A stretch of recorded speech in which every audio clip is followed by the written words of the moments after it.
They handcuffed her on the carrier's flight deck. No name given, no explanation offered, just an order and silence. 3 minutes later, 6 U.S. destroyers appeared on radar. No radio call, no identification. They surrounded the fleet and held position. Not for the captain, not for the mission, for her. From which city in the world are you watching this video today? If this story intrigues you, please consider subscribing to join us for more tales of courage and sacrifice. Dawn broke over the USS Valiance, America's newest aircraft carrier. A thick blanket of fog clung to the deck, giving the morning operations an ethereal quality. Jets were being prepared for the day's exercises, their sleek forms emerging from the mist like metal ghosts. Sailors moved with purpose across the vast expanse of the flight deck, each person knowing their role in the complex dance that kept the floating city functioning. Lieutenant Commander Seraphine Aldwin stood near the island superstructure, clipboard in hand, reviewing the day's flight operations. At 38, she had the confident bearing of someone who had spent their life at sea. Her dark hair was pulled back in a regulation bun, revealing a small scar that cut through her right eyebrow. It caught the light as she turned to address a junior officer. "Ensign Rowan Tallow, I need confirmation that all pilots have completed their pre-flight briefings," she said, her voice crisp and authoritative. "Yes, ma'am. All pilots are briefed and ready for the morning sorties," the young ensign replied. Seraphine nodded, making a notation on her clipboard. She wasn't particularly well-liked among the crew, but she was respected. Known as by-the-book Aldwin, she ran flight operations with precision and efficiency. In the 3 years she had served aboard the Valiance, there hadn't been a single flight deck incident under her watch. She glanced at her watch. "First launch in 15 minutes. Let's make sure we're running on schedule." The deck crew continued their preparations. The routine familiar and comforting. Another day, another set of operations. The carrier group was participating in multinational exercises in the South China Sea. A show of cooperation and strength in increasingly contested waters.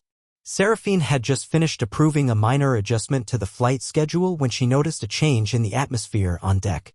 A ripple of attention moved through the crew, heads turning toward the island.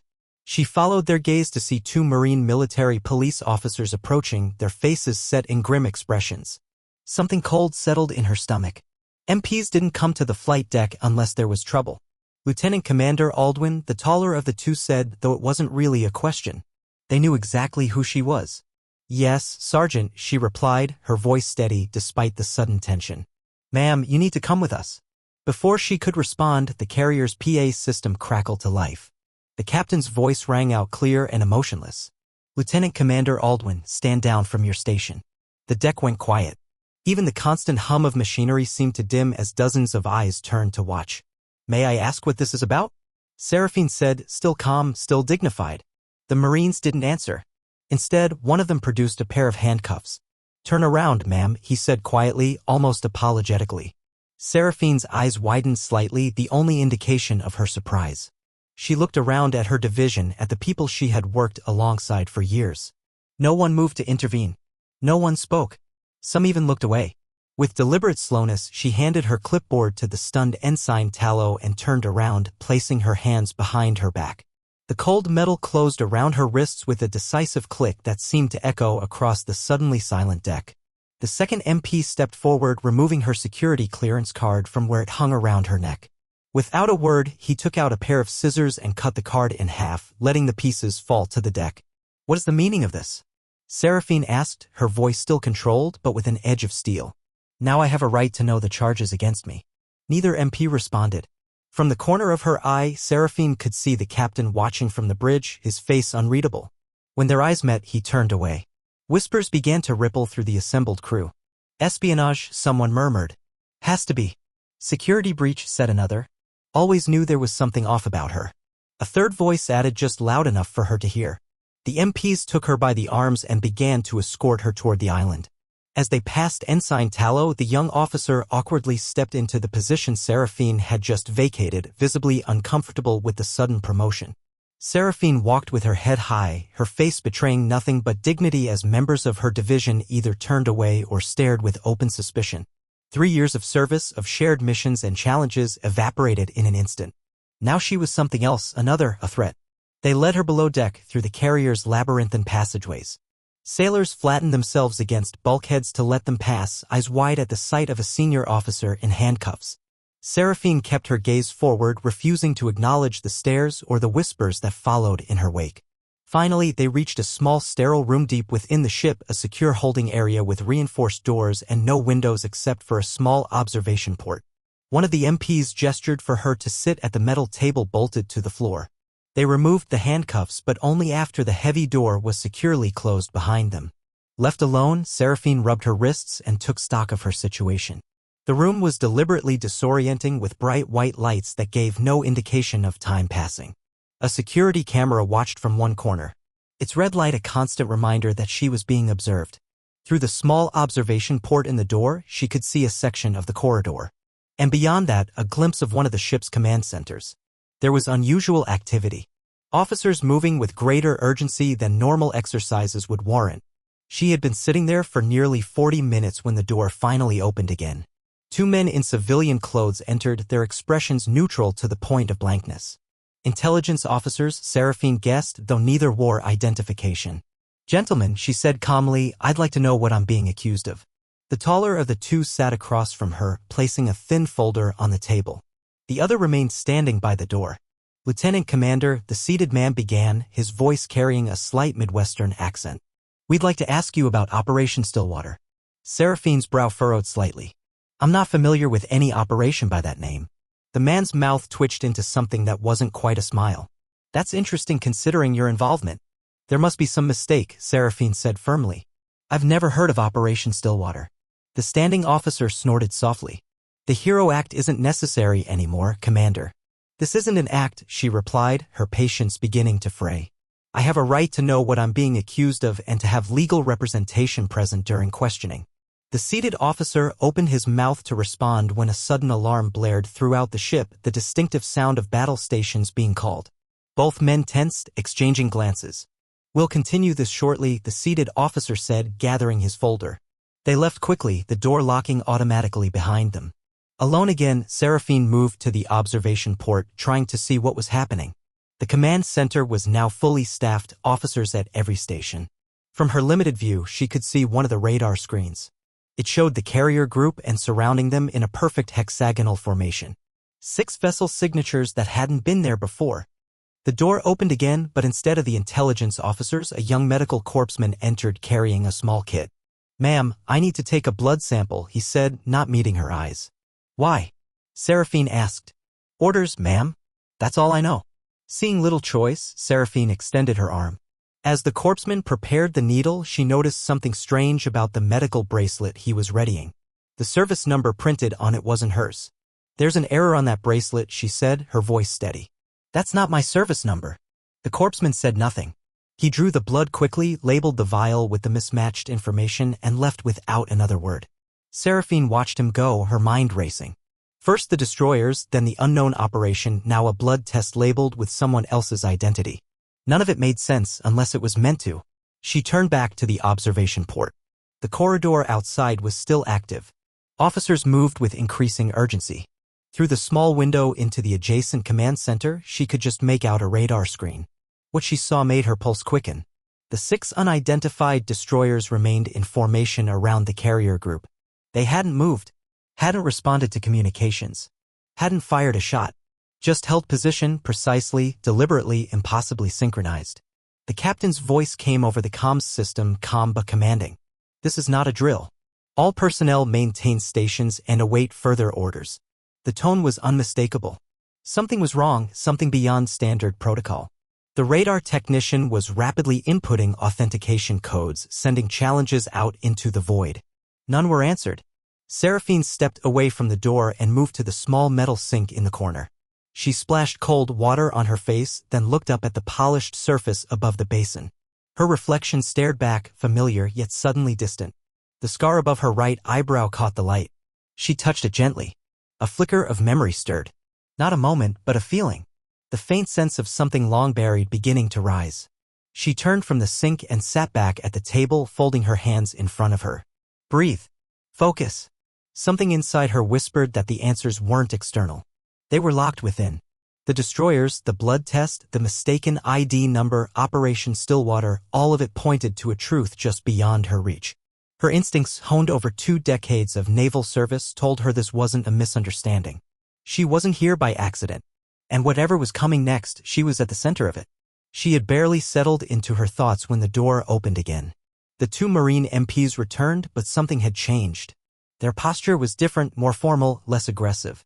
"Ma'am," the taller one said respectfully, "you're needed on the bridge." Seraphine stood slowly, studying their expressions for any clue. "Am I still under arrest?" she asked. The two Marines exchanged a glance. "We're just following orders, ma'am," the second one replied, avoiding a direct answer. They didn't replace the handcuffs. Instead, they flanked her as they made their way through the ship's passageways. It felt less like an escort of a prisoner and more like the movements of a protective detail. The ship was now fully at battle stations. Sailors stood at emergency posts. Eyes followed her, wide with tension and confusion. The elevator ride to the bridge was silent, the air thick with unspoken questions. "What's happening?" Seraphine asked, directing the question to the taller MP. "Not our place to say, ma'am," he answered, though his tone had softened. When the elevator doors opened, the bridge of the Valiance was a hive of activity. Officers moved between consoles with swift precision. The atmosphere was taut but controlled. The captain stood at the center, eyes locked on a tactical display. As Seraphine stepped onto the bridge, all conversation ceased. Every eye turned to her. The captain looked up and for the first time since her arrest, met her gaze. What she saw in his eyes wasn't anger, it was something closer to shame. Without a word, he crossed to her and extended a secure satellite phone. "They asked for you specifically," he said in a low voice. "Whoever they are." Seraphine took the handset. "This is Lieutenant Commander Aldwin," she said. A firm, authoritative voice replied without hesitation. "Verification code. Sparrow. November. Echo. Authenticate." She opened her mouth to respond, to say she didn't know what that meant. But instead, words emerged unbidden from her lips with clarity and confidence. "Authentication. Whiskey Delta 749 Tango Romeo." There was a pause on the line. Then Sparrow confirmed. "Welcome back, Captain Aldwin." "No, Captain Aldwin. Not Lieutenant Commander." Silence fell over the bridge. Everyone had heard it. Everyone had felt the shift. She lowered the phone slowly, her expression changing, subtle at first, then clearer. As if something had unlocked behind her eyes. The elevator chimed again, and a new figure stepped onto the bridge, Admiral Edric Zevran. At 62, Zevran was a legend. The room snapped to attention. "As you were," he said sharply, then turned to Seraphine. "Remove those handcuffs immediately." "They've already been removed, sir," one of the Marines replied. Zevran nodded and addressed the crew.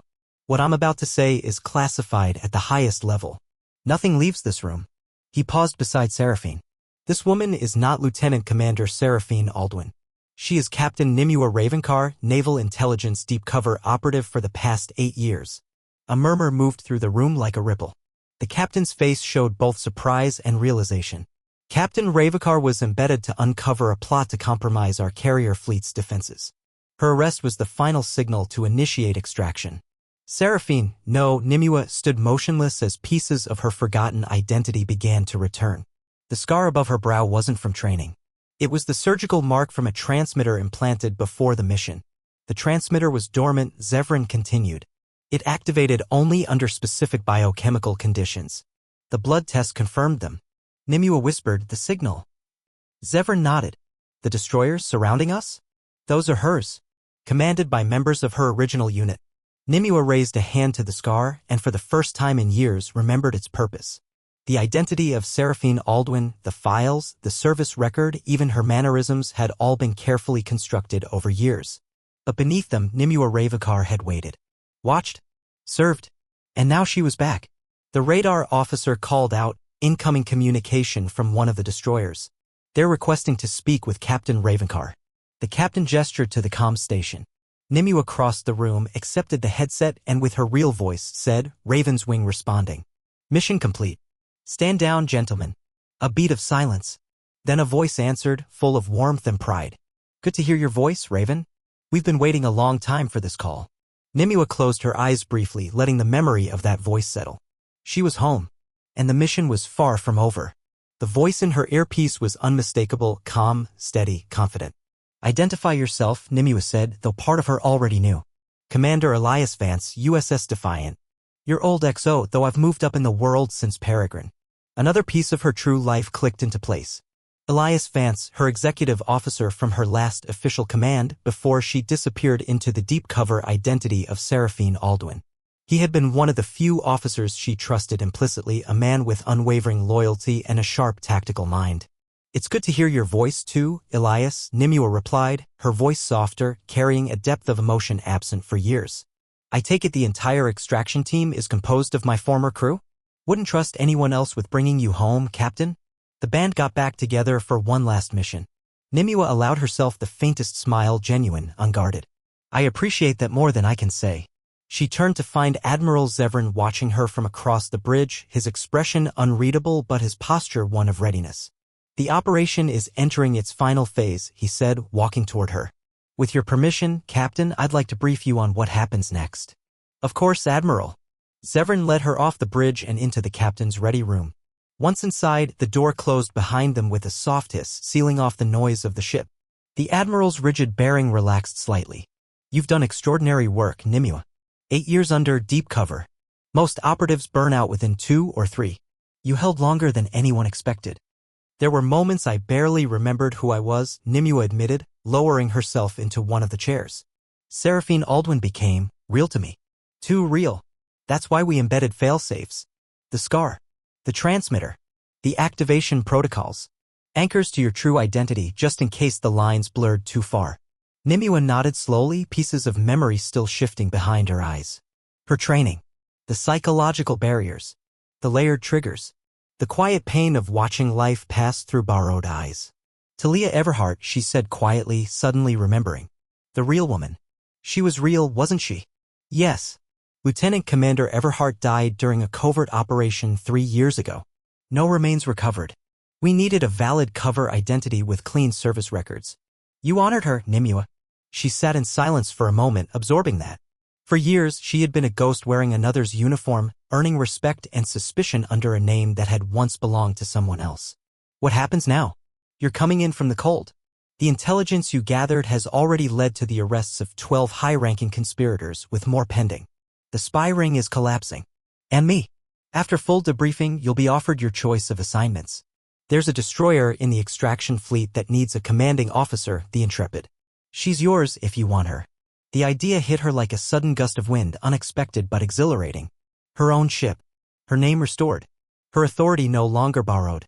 "I'll need time to think," she said carefully, though her heart had already decided.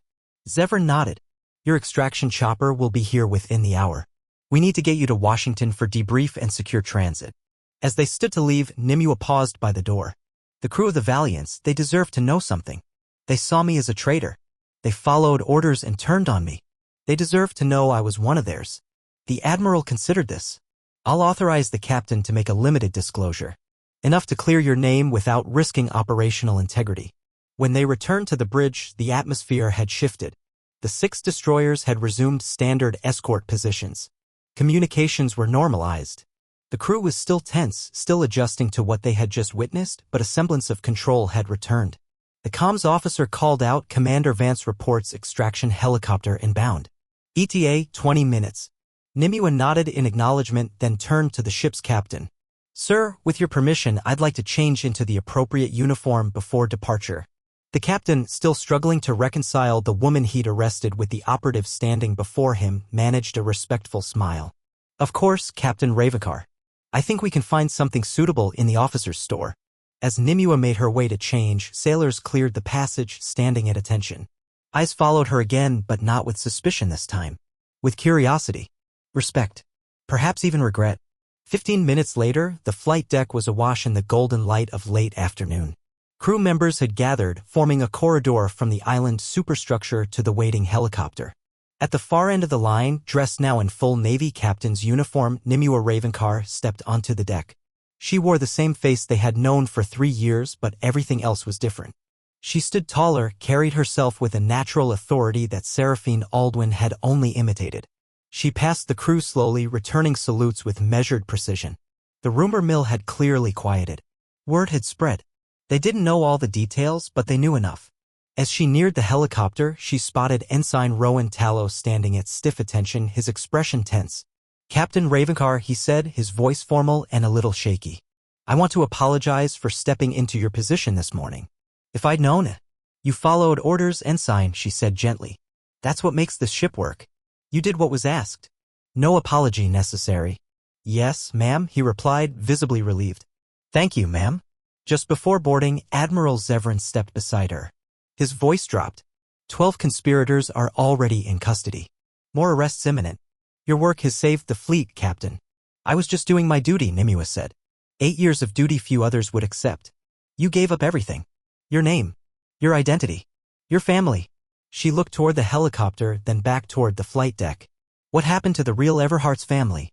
They were told she died in service. They've never known you carried her name. I'd like to meet them. To tell them I tried to honor her. That can be arranged. After debrief. The Valiance's captain approached, extended his hand.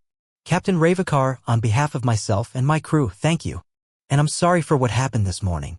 You have nothing to apologize for, Nimue replied, shaking his hand. Secrecy was essential. You followed protocol.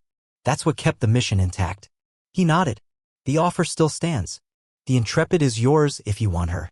Nimue looked out across the water toward the destroyers that had come to retrieve her. For 8 years she had lived behind a mask. Now finally she could breathe. I'd be honored, she said quietly. The rotor spun faster. It was time. The captain lifted the ship's PA mic. Attention all hands, Captain Nimue Ravenkar, departing. As she walked the final steps to the helicopter, the entire deck stood at attention. Even those who had once whispered against her now stood in silent respect. Nimue paused at the edge of the aircraft, turned, and gave one final salute to the Valiance. Dozens of hands rose in unison, returning the gesture. 3 seconds. She held it exactly. Then turned and stepped aboard the helicopter, bound for Washington and the next chapter of a life reclaimed. 1 week later, Captain Nimue Ravakar stood at rigid attention in a briefing hall deep within the Pentagon as the Secretary of the Navy pinned a Navy Cross to her uniform, joining the ribbons and medals already adorning her chest. Captain Ravakar, the Secretary said formally, his voice carrying through the silent room, your service exemplifies the highest traditions of the United States Navy. Your sacrifice and dedication have safeguarded not just your fellow sailors, but the stability of our entire Pacific Fleet. Applause followed, not polite, but thunderous, sincere. The room was filled with high-ranking officers, intelligence directors, and members of the Covert Operations Command, many of whom had helped craft the Stillwater Protocol, few of whom had believed anyone could carry it to completion.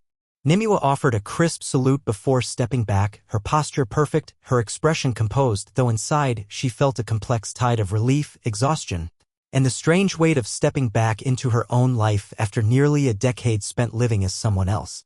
The formal ceremony gave way to a private reception in one of the restricted access lounges where senior officials clustered to offer personal congratulations.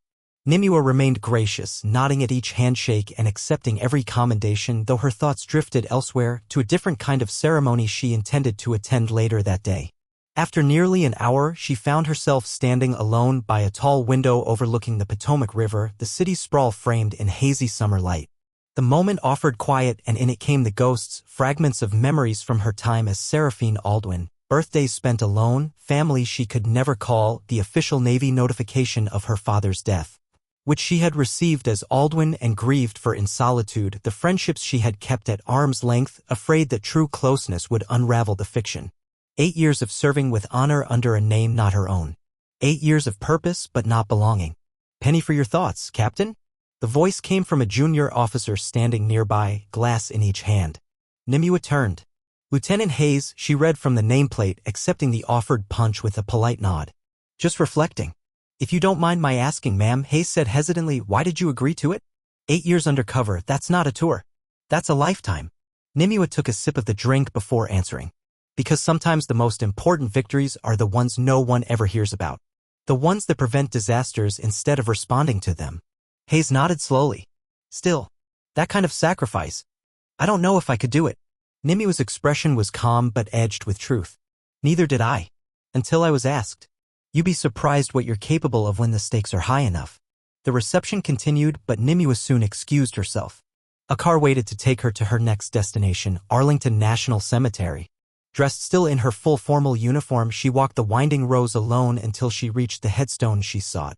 It was small, white, identical to the others, unadorned except by words, Lieutenant Commander Talia M.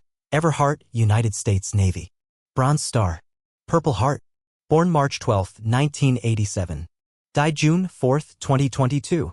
Nimue knelt before it, setting down a simple bouquet of white lilies at the base. For 3 years, she had carried this woman's name, her history, her reputation. They had never met, but in a strange way, they had shared a life.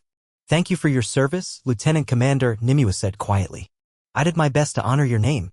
A long silence passed.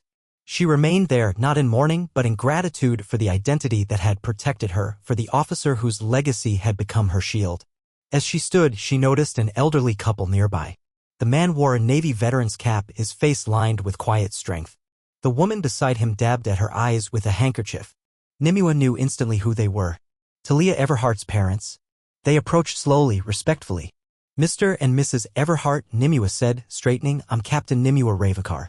"We know who you are," Mr. Everhart said, his voice thick. "They told us what you did. How you carried on for Talia." Nimue extended her hand, but Mrs. Everhart stepped forward and embraced her without hesitation. "Thank you," she whispered, "for keeping a part of her alive a little longer." The three stood there for a time, sharing stories about the real Talia, her ambition, her sharp wit, her pride in serving at sea. They were strangers by blood, but bound now by memory, by duty, and by a strange kind of inheritance. As twilight settled, they said their goodbyes. Mrs. Everhart asked Nimue to stay in touch. She promised she would. And then, alone once more, Nimue rendered a final salute to the headstone. "Mission accomplished," she whispered, then turned and walked away, her steps deliberate, unshaken. 3 days later, she stood on the bridge of the USS Intrepid, dressed in her captain's uniform, a fresh command badge glinting on her chest. Commander Elias Vance stood beside her, a familiar presence once more. "Welcome home, Captain," he said, a quiet smile on his face. "Good to be home, XO," Nimue replied, scanning the consoles, the crew, the ocean stretching out beyond the forward glass. "Helm," she said firmly, "take us out." "Standard speed." "Aye, Captain." "Standard speed," came the reply. The Intrepid began to move, sliding away from the pier with practiced grace. Nimue placed her hands behind her back, feeling the subtle rhythm of the destroyer beneath her boots. For the first time in 8 years, she was no longer pretending. No longer hiding. She was Captain Nimue Ravikar, returned from the shadows and exactly where she was meant to be. The USS Intrepid cut through the Atlantic with precision, her bow slicing the waves under a rising sun as if the ocean itself acknowledged the return of her captain. On the bridge, Captain Nimue Ravikar stood centered at the command dais, one hand resting lightly on the railing as her eyes swept the horizon. The ship felt alive beneath her, each vibration a heartbeat, each hum a breath. She was home, not in the physical sense, but in the way that only those forged by duty and saltwater truly understood. Around her, the bridge crew moved with the quiet efficiency of a well-trained unit. Nimue was still a new face to many of them, but her presence commanded immediate respect. Her reputation had spread even before she stepped aboard. Some called it legend, others rumor, but they all knew this much. She had walked through a fire few survived and emerged not only intact, but sharper, stronger. Commander Elias Vance stood at her right, exactly where he'd been during their days on the Peregrine. The ease of their rapport had returned quickly, as if the years apart had only been minutes. He leaned slightly toward her, voice pitched low. "Fleet Command just transmitted updated patrol orders. We're to reroute east, establish presence off the Azores. High-altitude reconnaissance picked up unusual activity near submerged cables. Civilian shipping was rerouted 2 hours ago." Nimue nodded. "Signals intel?" "Nothing definitive," Vance replied, handing her a tablet. "But I don't like the shape of it." "Neither does Command." Nimue scanned the briefing quickly, instinct taking over. Her mind began assembling the data into patterns, behavioral cues, timing anomalies, strategic positioning. Something was off. "Adjust course. Bring us 30 nautical miles south of the last recorded transmission point. I want to approach under comm silence and get eyes on before we light up the airwaves." "Aye, Captain." She moved from the dais, crossing to the navigation station. The officers there straightened, but she offered a quiet nod instead of a formal inspection. Her leadership was not built on spectacle. It was in precision, trust, and the kind of steel that never needed to raise its voice. Hours passed as the Intrepid sailed deeper into her new sector. The tension was subtle, like a taut line humming under the surface. Below deck, her crew ran drills with renewed intensity. They knew their new captain wasn't ordinary. They didn't yet know all she had done, but they knew she would ask of them what she had already endured herself. In her quarters that evening, Nimue sat alone at her desk, a secure tablet glowing softly in front of her. She reviewed personnel files, names, histories, strengths, and risks. She needed to know her crew. Not just their ranks and performance reports, but who they were. Trust would be her greatest asset. A soft chime sounded at the door. "Enter." Commander Vance stepped in, holding a sealed envelope. From Naval Intelligence. Marked personal. Black Seal. Nimue took the envelope and studied it for a moment. She had seen this designation only twice before, both during deep cover-ups. She broke the seal carefully and unfolded the contents. Inside was a short message. No signature. No origin. Just 9 words. Stillwater Protocol incomplete. One asset remains in play. She stared at the words, the letters burning into her mind. One asset. Still active. Somewhere out there, someone she had once worked with, or against, was still moving pieces behind the curtain. She folded the note and slipped it back into the envelope, locking it inside her encrypted drawer. Then she looked up at Vance. Change in our mission status? He asked. Not yet, she said calmly. But the shadows just shifted. Outside, the Intrepid sailed through darkness, radar sweeping silently across the ocean's vast emptiness. Somewhere ahead, a storm was gathering, silent, invisible, and not yet named. But Nimue Ravikar was no longer undercover. She was no longer isolated. She was ready. Midnight cloaked the USS Intrepid in darkness, the stars above sharp and cold against the Black Sea sky. Only the quiet rumble of engines and the soft ping of sonar marked the destroyer's presence as it glided through the Atlantic's invisible corridors. On the bridge, red combat lighting bathed the consoles in a muted glow. Captain Nimue Ravikar stood near the command table, arms crossed, eyes fixed on the tactical display. Her expression was unreadable, but her mind was racing. The message from Naval Intelligence replayed over and over, Stillwater Protocol incomplete. One asset remains in play. She had spent 8 years under that operations weight. Every layer had been accounted for, every variable meticulously controlled. Or so she had believed. Now someone out there, a ghost, a threat, or possibly worse, was still moving. Below decks, the crew slept in rotation, unaware that their mission had subtly changed. Nimue had not sounded an alert, not yet. She needed answers first, not speculation. In her ready room, she worked alone under dim lighting, cross-referencing encrypted archives and compartmentalized dossiers. Operation Stillwater had covered a wide net, compromised officers, foreign back channels, silent leaks embedded in procurement chains and fleet logistics. She had helped expose them all. But as she dug deeper, she saw a name appear in multiple places, a codename she hadn't seen in years. Kestrel. No rank, no face, only a designation. A handler perhaps, or a liaison. The files were redacted beyond her current clearance, which was a problem she intended to solve immediately. She keyed in a request to Admiral Zevran's personal access line. 10 minutes later, a secure channel opened. Zevran's face appeared on the screen, lined and stern even at this late hour. Captain, he said. You read the message. I did, she replied. What do we know about the remaining asset? Zevran hesitated for only a moment. Codename Kestrel. Believed to be a foreign-linked deep agent. Embedded at command level. Intelligence suggests they were activated within the last 6 months. We don't know where. You suspect they're in the fleet? Possibly higher. Stillwater was compromised far deeper than we realized. We believe Kestrel received partial data before the collapse. Enough to make them dangerous, but not enough to vanish cleanly. They're still operating, but isolated. That makes them both desperate and unpredictable. Nimue leaned forward slightly. Do I have authorization to pursue? Zevran's eyes met hers through the screen. I wouldn't have sent the message if you didn't. She ended the call and sat back, letting the implications settle. Kestrel had been part of her world once. Possibly someone she had passed in the corridors of the Pentagon, maybe even the Valiants. Someone who had stayed hidden while she sacrificed everything. And now it fell to her to finish what Stillwater had started. By morning, she had reviewed every transmission in and out of their current sector. At 0430 hours, a flagged communication surfaced. An encoded burst piggybacked on a weather satellite ping originating near the Azores. Short, low frequency, layered with commercial traffic. Almost invisible. But not to her. She forwarded the metadata to Vance, adding only 2 words, prepare intercept. At 0600, the crew of the Intrepid was given a new heading, no questions asked. Vance stood beside her at the bridge, reading her silence better than anyone.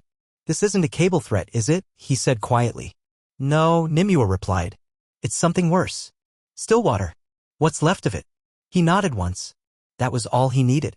By nightfall, they were closing in on the coordinates. A civilian yacht had been spotted in the area, unusual for the time of year and route. No distress signal, no registration match. The vessel wasn't broadcasting identification.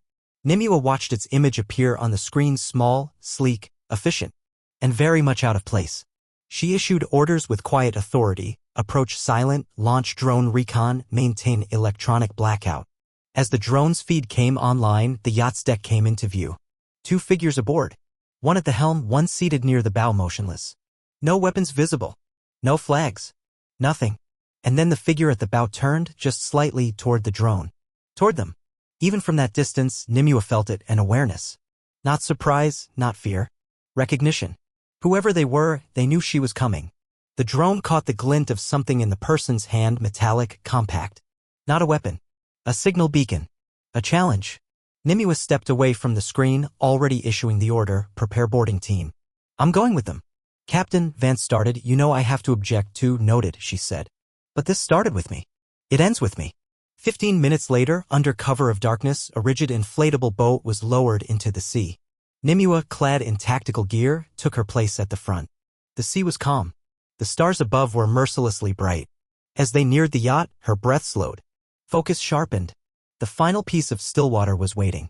And this time she would face it not as a ghost or a shadow, but as herself, Captain Nimue Ravekar, and no one else. The inflatable boat slid silently through the water, its engine running low and cold.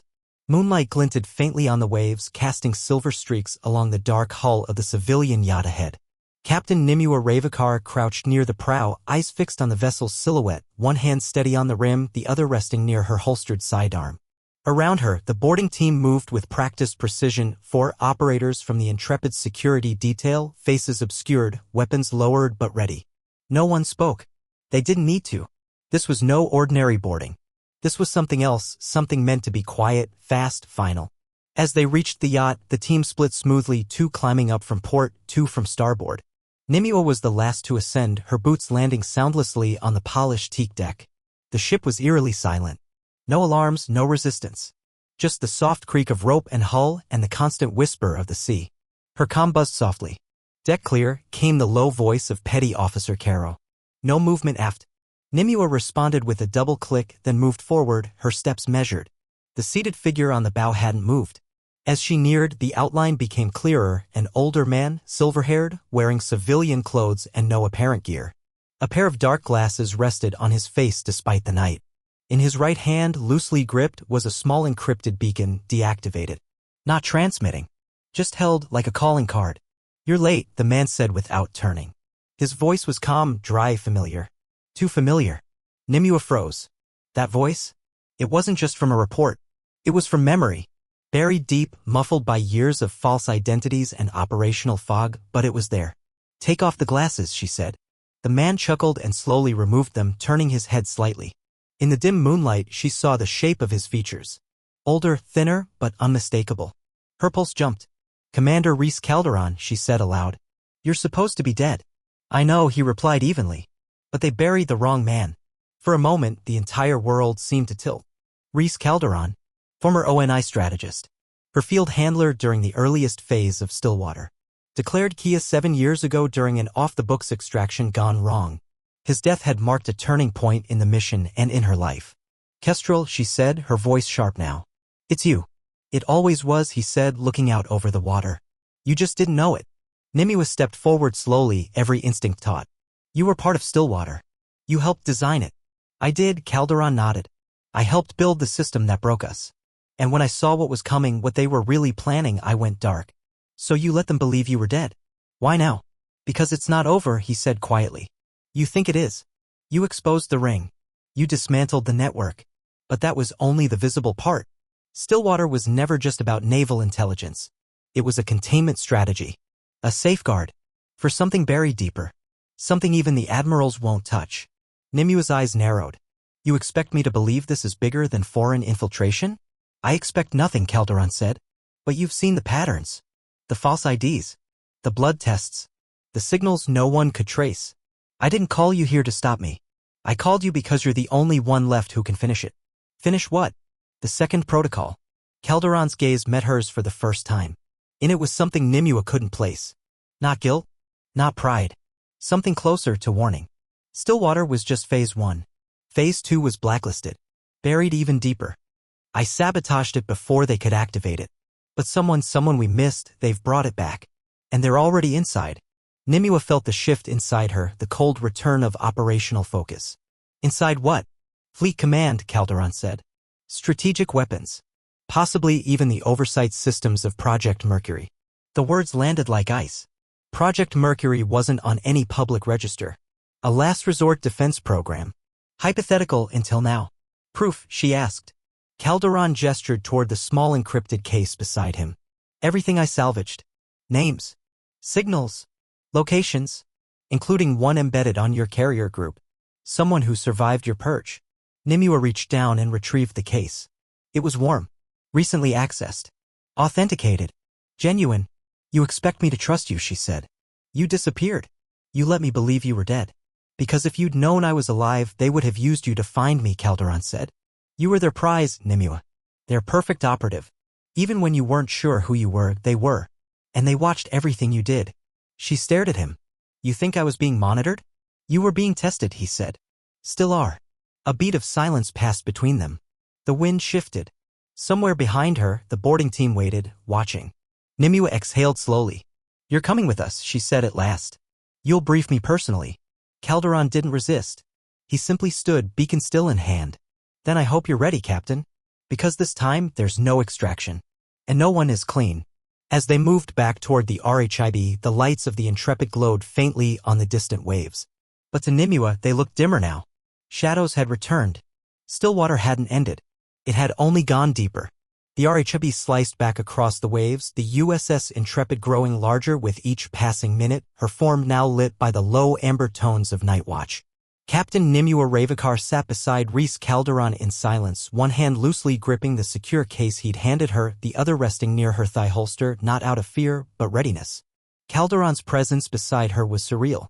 For years, his name had lived only in her after-action reports, her memories, and her doubts. Now he sat alive, real, and far more dangerous than any ghost. The sea around them was calm, but Nimue's mind churned with questions she hadn't had time to ask. Why now? Why her? And if Stillwater was only Phase 1, what in God's name was Phase 2?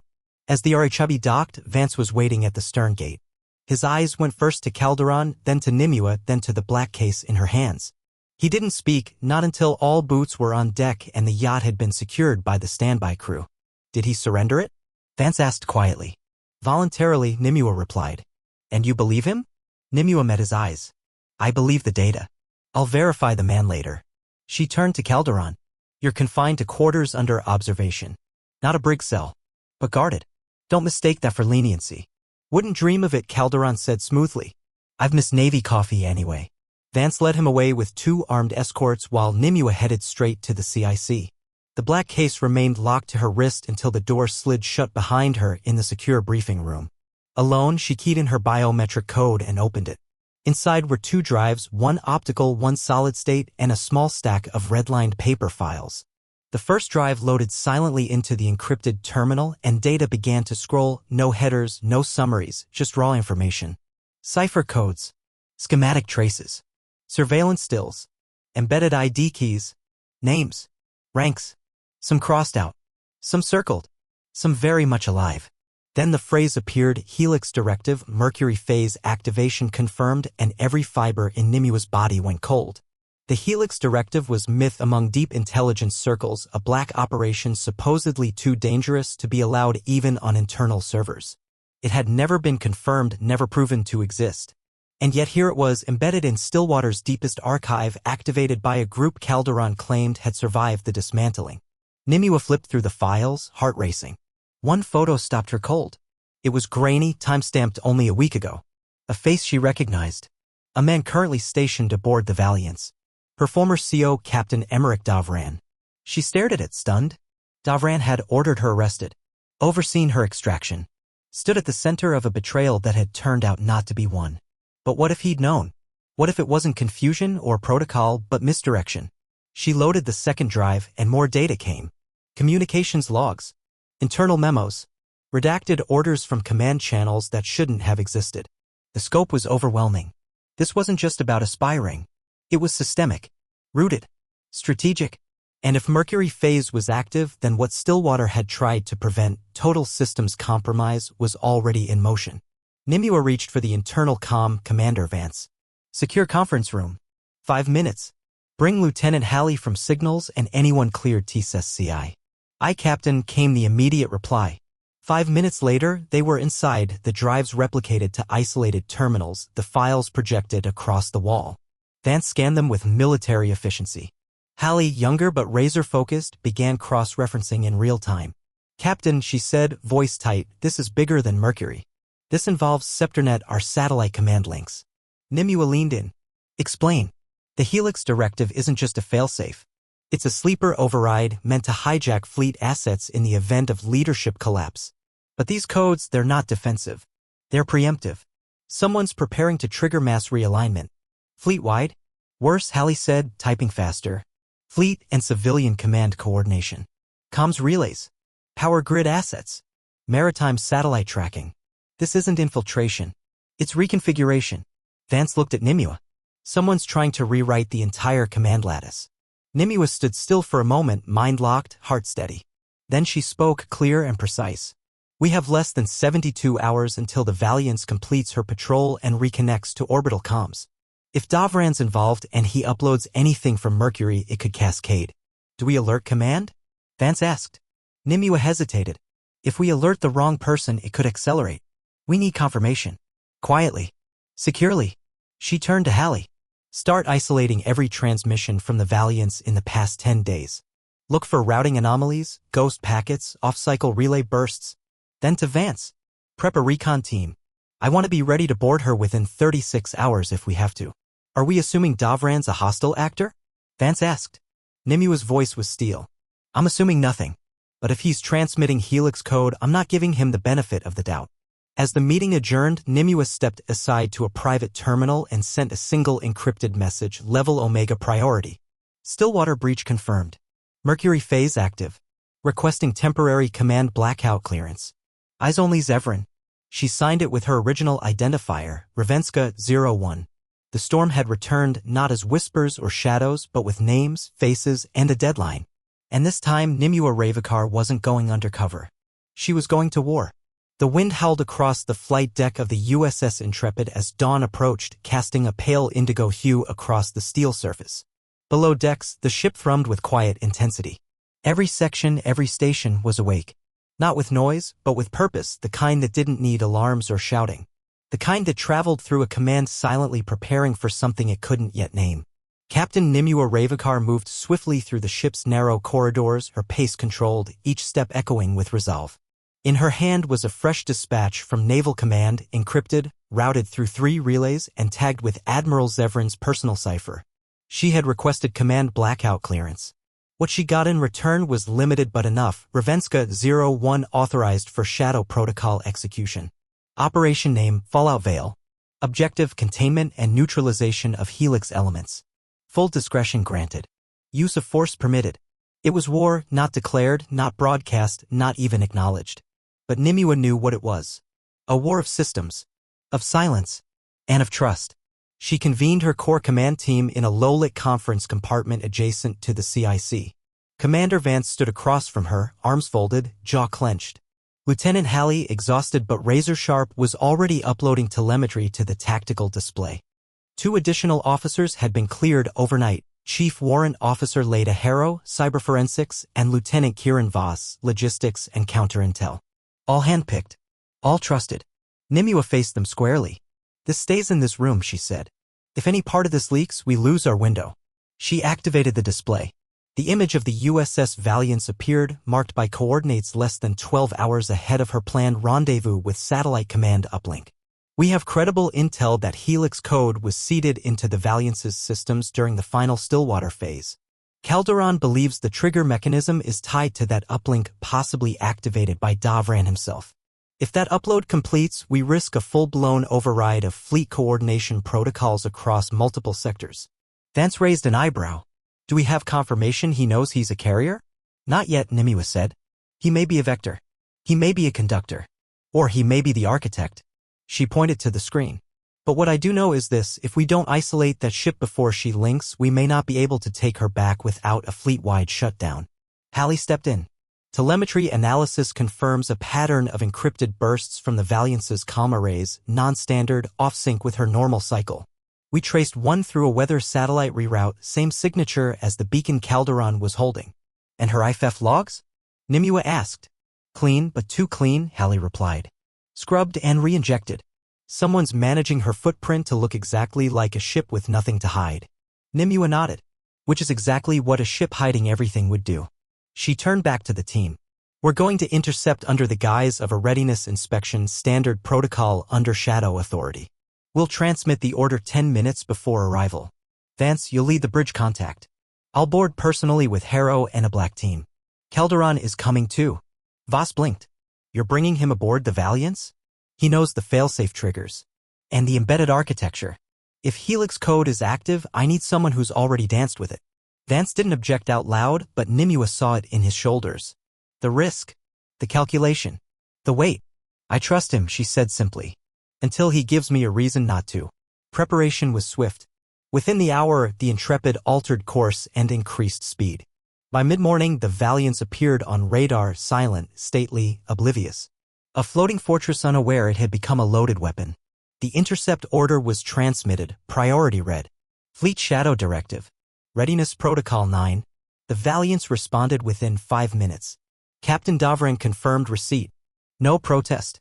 No hesitation. No suspicion. That more than anything alarmed Nimue. On the flight deck, the transport was loaded, a stealth variant Seahawk outfitted with cyber override equipment, breach suppressors, and emergency comm dampeners. Nimue stood beside it in full tactical uniform, visor down, weapons secured. Across from her, Calderon emerged, dressed not in uniform but in gray fatigues with a single patch, a black feather over a shattered circuit. Helix's symbol, Nimue realized. Or its antithesis. You don't look surprised, she said. I designed the patch, Calderon replied. It was supposed to be ceremonial, only issued in the event of total recall. So why are you wearing it now? Because I want them to see me coming. The boarding team lifted off at 1100. The flight was short, 10 minutes over calm water. The Valiance loomed ahead, her flight deck prepped to receive.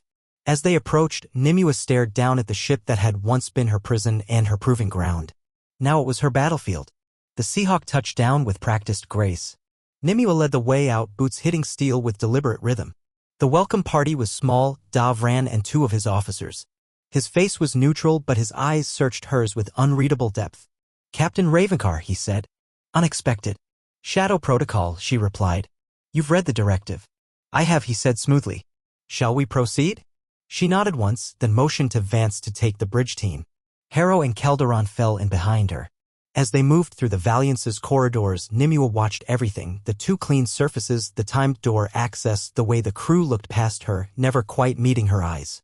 She felt it in her skin. The way she had learned to read deception not through words but in movement. In silence. In absence. At the data core, Davran stopped. This is restricted to command-level clearance. Even under Shadow Protocol, I need confirmation from Fleet Command to release systems. Nimue turned to Harrow. Override it. Davran blinked. That's a violation of nothing, Nimue interrupted. This ship has been transmitting dead protocols and your logs are scrubbed. Until I verify every piece of your command, you're not the one in charge here. Harrow was already at the panel. 10 seconds later, the doors hissed open. Inside, the lights flickered. Nimue felt the temperature drop. Something was active. They entered the core chamber. A central console pulsed with a blue-white glow. Calderon stepped forward, slowly, cautiously, then froze. It's awake, he said. This is phase 2. This isn't a dormant trigger, it's a live cascade, waiting for final handshake. The uplink's been spoofed. It's not uploading, it's waiting for permission. Nimue's blood ran cold. From whom? Calderon looked up. You. Me? Not you, but the signature you still carry. The old Ravenkar cipher. The system thinks you're the final key. And in that moment, Nimue understood. Everything. The years under. The blood test. The scar. The beacon. The reason it had never fully shut down. It wasn't just a containment protocol. It was a trap. A system designed to complete itself the moment the asset returned. She stepped back from the console. Davran didn't move. He stood there, perfectly still, then said quietly, now you understand. Nimue turned slowly. You knew. I built the second half, he replied. And now you've brought the last piece. Harrow raised her sidearm. Calderon cursed under his breath. Nimue didn't reach for her weapon. She didn't blink. You're not getting the handshake. I don't need it, Davran said. Just proximity. Just presence. The system already sees you. Then the lights went red. The console began to pulse faster. On the Intrepid, alarms started to blare. A signal had been detected spreading, and the Helix had just awakened. Nimue had 30 seconds to stop a digital detonation that would rewrite the command lattice of the entire Navy. And she was standing at its heart. The red lights pulsed in sync with the rising whine of the data core's processor array. Nimue's eyes locked on the console as lines of code began streaming across the central display: authentication requests, signal handshakes, command overrides queued and waiting. She could almost feel the ship holding its breath like a predator poised for a kill. Commander Davran stood unmoving, his hands relaxed at his sides, his face strangely calm. "It's too late, Nimue," he said softly. "The system's awake. You're already inside the loop. The moment you stepped aboard, the key was accepted. The cascade can't be." But Nimue had been built for moments like this, moments where everything seemed already lost. Her years in deep cover, the psychological training, the mental rigidity forged under Stillwater's darkest protocols, none of it had been for nothing. She took one step toward the console, voice clear and sharp. "Harrow, killed a relay uplink now. Cut power to the secondary CPU. Vance, initiate electromagnetic lockdown of the Intrepid's TR." "A minute's all I need," Nimue replied. She stepped to the console and inserted her override token, a physical key matched only to her biometric profile. The system paused for a split second, then flared to life, identifying her as Ravenska 01// Tier 0 access confirmed. Welcome, Captain Ravakar. Execute Phase 2? Y/N. It was waiting. For her. Davran had been telling the truth. The system had always been watching for her return. Stillwater hadn't just been about uncovering traitors. It had been a filter designed to identify the one person with the will to survive everything. To complete the loop. To carry out the next war. But Nimue saw now what they hadn't expected. She had not emerged hardened into a weapon. She had emerged tempered. Human. And free. She didn't press Y. She reached into her tactical vest and withdrew a secondary device, a small transmitter of her own design. A personal failsafe. One she had built after learning how fragile trust really was. She activated it. "Calderon, when I give the signal, dump every fragment of false cipher into the core. Harrow, purge the buffers. Full memory burn. And I want every damn live cable in this room severed the second I finish." Calderon hesitated. "That'll destroy the entire Helix grid." "Exactly," Nimue said. "It was never meant to survive me." She pressed N. The console hesitated for a fraction of a second, then screamed in protest as code rejection alarms flared. Calderon triggered the noise bomb, and Harrow yanked the power feeds. Sparks flew from the core. The lights dimmed. The ship shuddered slightly as internal systems recalibrated. The cascade had begun, but instead of launching, it collapsed, imploding on its own recursive logic. Denied the handshake, denied the code, it folded inward, consuming itself line by line. Across the Valiant's, monitors flickered. The false protocols vanished. On the Intrepid, the transmission alarms went silent. And in the heart of the core, the system died. Davran stared at the darkened screen, all calm drained from his face. "You destroyed it." Nimue holstered her weapon. "I released it." He lunged, but Vance arrived at that moment, sidearm raised, followed by 2 security marines. Davran froze. He had no weapon, no command, no power. "Commander Emmerich Davran," Nimue said coolly, "you are relieved of duty under charges of conspiracy, treason, and unlawful execution of Helix Protocol. You'll be transferred under secure escort to Naval Intelligence Command." He said nothing, just looked at her like a man who'd seen his god die. Back aboard the Intrepid, Calderon handed over the last fragments of data from the destroyed Helix core. "It's all scrambled now. Mercury phase is dead. No more hidden uplinks. No more override pathways." "Then it's over," Vance said. Nimue shook her head slowly. "No, just the end of this chapter. Someone built Helix." Davran didn't act alone. Zevran's reply came within hours. Davran was in custody. Emergency sessions had been convened. The fallout would be managed quietly, carefully. The truth wouldn't be made public. But the Navy would rebuild its internal defenses with new eyes. This time it would remember. A week later, Nimue stood once more at Arlington. This time without uniform. Just herself. A woman who had stopped a war no one would ever know had nearly begun. She visited Talia Everhart's grave again, kneeling once more beside the headstone. "I used your name to protect what matters," she whispered, "but I never forgot it was yours. Thank you for lending it to me." She stood and turned. Waiting at the gate was the real beginning of her next life. No longer under shadow, no longer walking alone. A month later, she took command of the USS Intrepid in full, her name permanently etched in the ship's registry. Her crew saluted her not just as a captain, but as a symbol of what it meant to survive darkness without letting it consume you. On her first day at sea, as the wind rushed over the deck and the horizon opened wide, she stood at the bow and spoke softly into the wind. Mission complete. And then she turned toward the future, toward light, toward freedom. Captain Nimua Ravenkar, United States Navy. No longer undercover. No longer hunted. Home.